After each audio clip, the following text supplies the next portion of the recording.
Hiranyakashipu obtained some of the greatest boons ever obtained by anyone by the grace of Lord Brahma. And after obtaining them, he became extremely puffed up and started considering himself to be completely incomparable and superlative in all possible respects. What Hiranyakashipu represents in front of our eyes is really the pinnacle of materialistic civilization. Whatever a human being is working very hard for, you can think that Hiranyakashipu has obtained everything. Whatever is conceivable, whatever is inconceivable, everything he has obtained. And not only he has obtained within the jurisdiction of the earth planet, but he has obtained at the universal scale. So there is nothing further for him to obtain in terms of materialistic achievements. And therefore it is very important to understand what happens when one reaches the pinnacle of success, the pinnacle of achievement, whatever extent that one can get. How does that feel like? You know, what what is the the level of happiness? What is the level of internal experience that one goes through when one achieves all of these? And therefore, it is very, very important to study very carefully what Hiranyakashipu is actually experiencing.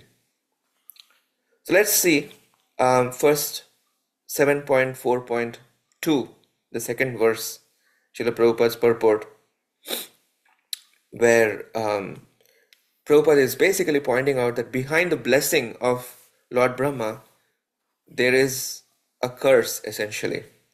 Material benedictions are not always exactly worthy of being called benedictions. If one possesses more and more, a benediction itself may become a curse. For just as achieving material opulence in this material world requires great strength and endeavor, maintaining it also requires great endeavor. Lord Brahma informed Hiranyakashipu that although he was ready to offer him whatever he had asked, the result of the benedictions would be very difficult for Hiranyakashipu to maintain. Nonetheless, since Brahma had promised, he wanted to grant all the benedictions asked. The word Durlabham indicates that one should not take benedictions one cannot enjoy peacefully. Such an important point. So, Brahma left for his abode after giving benedictions to Hiranyakashipu and after being worshipped by Hiranyakashipu. And Hiranyakashipu at this point has, first of all, lustrous body. Second, he has got all the choicest benedictions and blessings from Lord Brahma. And yet at the same time, the problem was that he continued to maintain his animosity toward Lord Vishnu.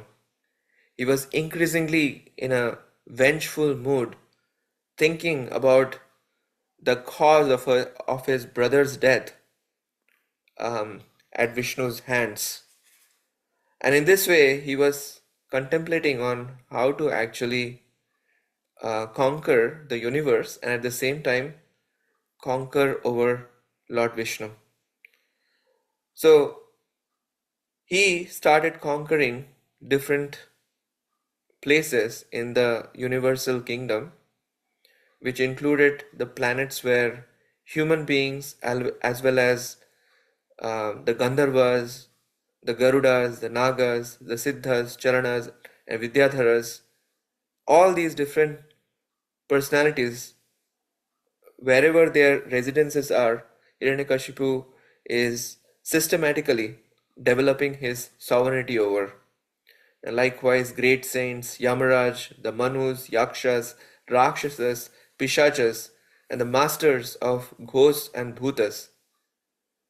And in this way, he seized the power and influence of all the rulers and brought them fully under his control. So there is no category of species actually left that was not under the control of Hiranyakashipu. And it is mentioned that with the exception of Brahma, Vishnu and Shiva, every single entity was brought under the control of Hiranyakashipu. And Hiranyakashipu shifted his residence to the Indra's heavenly palace along with his Nandakanan gardens. The steps of Indra's residence were made of coral, the floor was bedecked with invaluable emeralds, the walls were of crystal, and the columns of Vaidurya stone. The wonderful canopies were beautifully decorated, the seats were bedecked with rubies, and the silk bedding as well as foam was decorated with pearls. The ladies of the palace, who were blessed with beautiful teeth and the most wonderfully beautiful faces, walked here and there in the palace, their ankle bells tinkling melodiously, and saw their own beautiful reflections in the gems.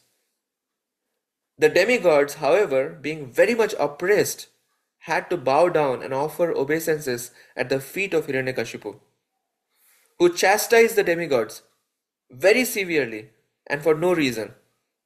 Thus Hiranyakashipu lived in the palace and severely ruled everyone. O my dear king, Hiranyakashipu was always drunk on strong smelling wines and liquors, and therefore his coppery eyes were always rolling. Nonetheless, because he had powerfully executed great austerities in mystic yoga, although he was abominable, all but the three principal demigods, Lord Brahma, Lord Shiva, and Lord Vishnu.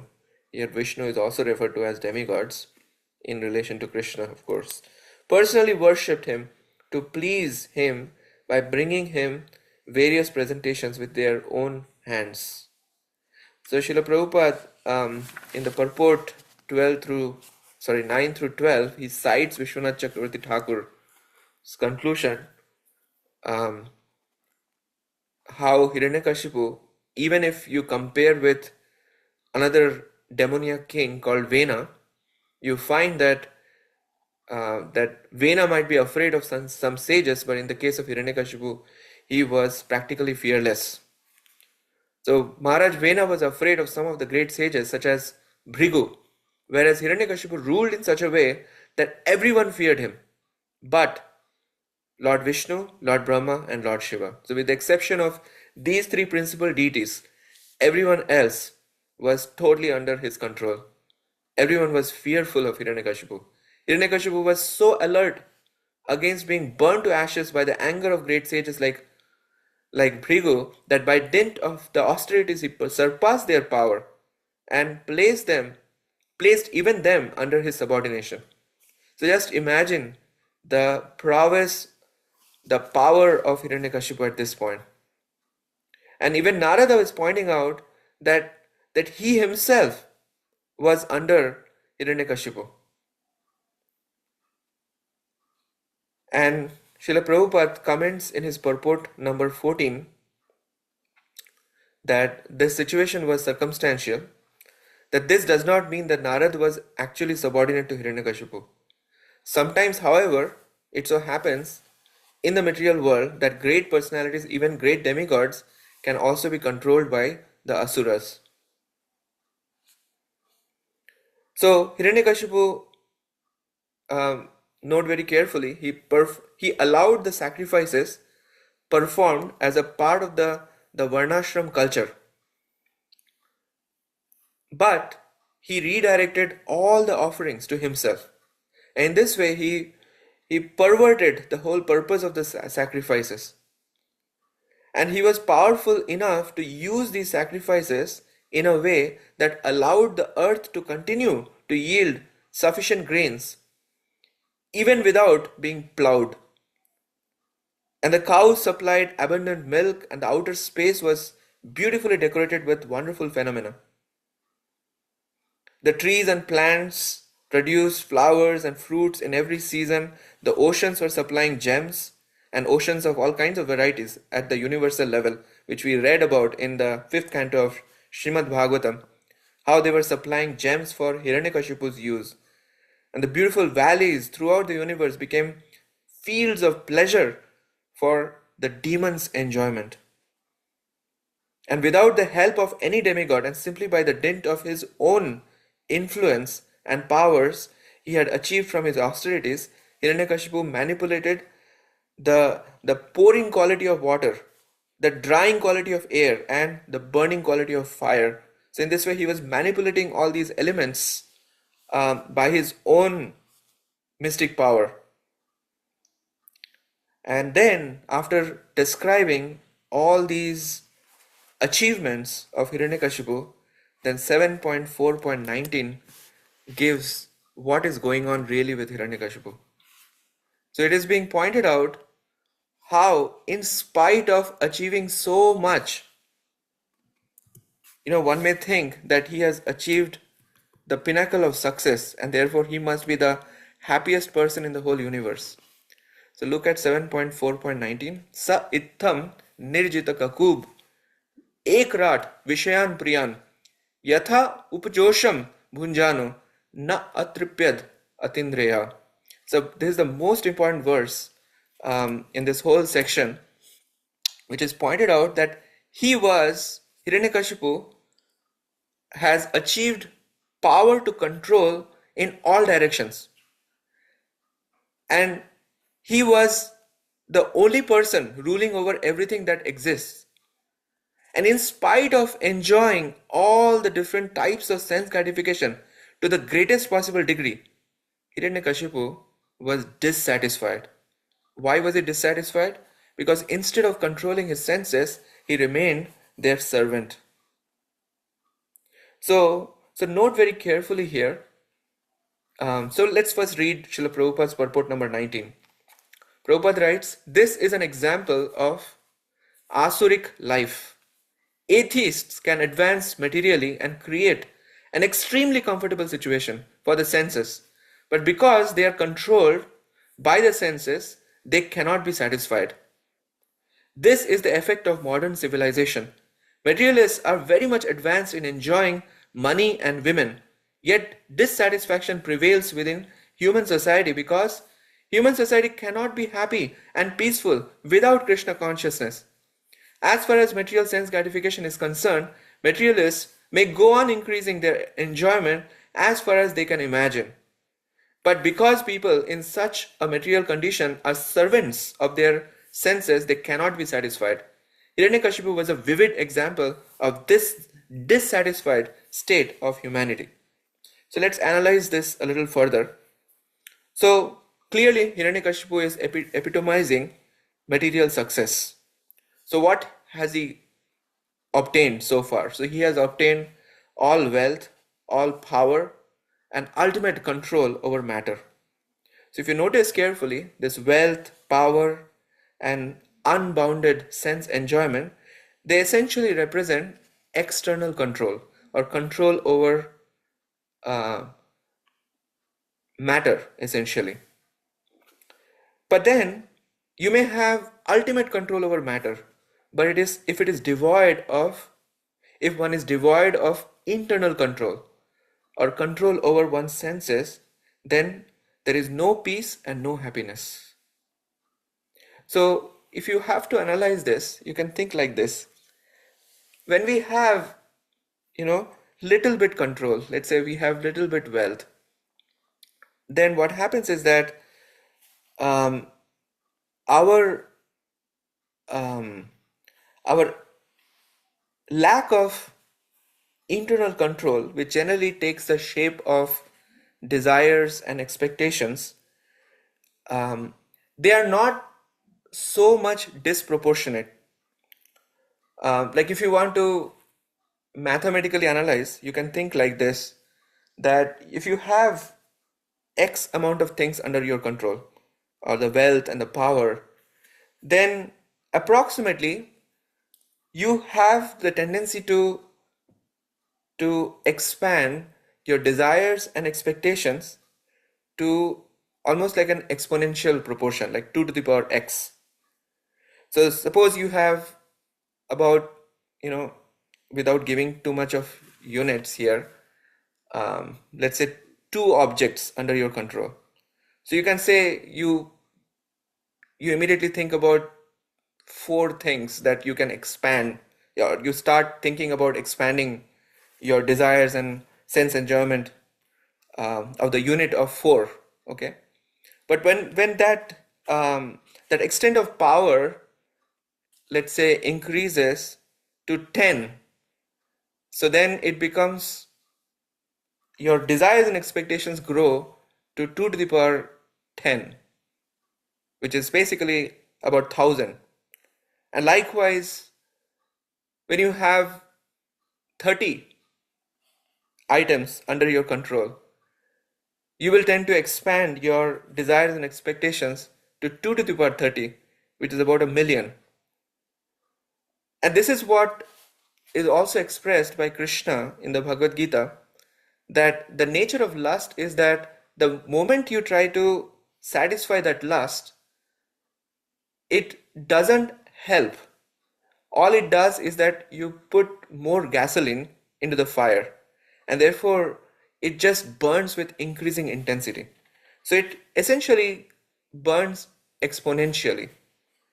So just by extending our um, objects of sense, or expanding our objects of sense gratification, where we can have more and more influence and power, um, doesn't actually lead to satisfaction, because the desires and expectations, they grow exponentially, and therefore the gap between the expectation and reality just grows ad infinitum.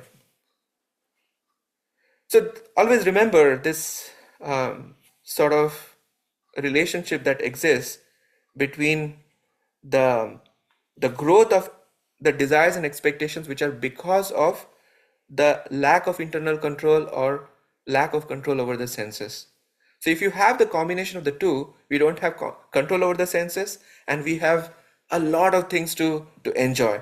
It just doesn't help, because the gap is just growing to a much larger proportion.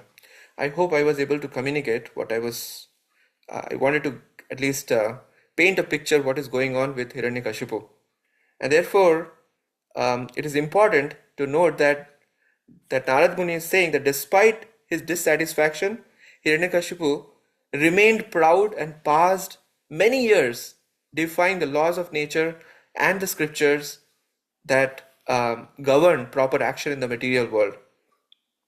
And he was therefore ruled by the curse that the 4 Kumaras had spoken in Vaikuntha to Jaya and Vijaya.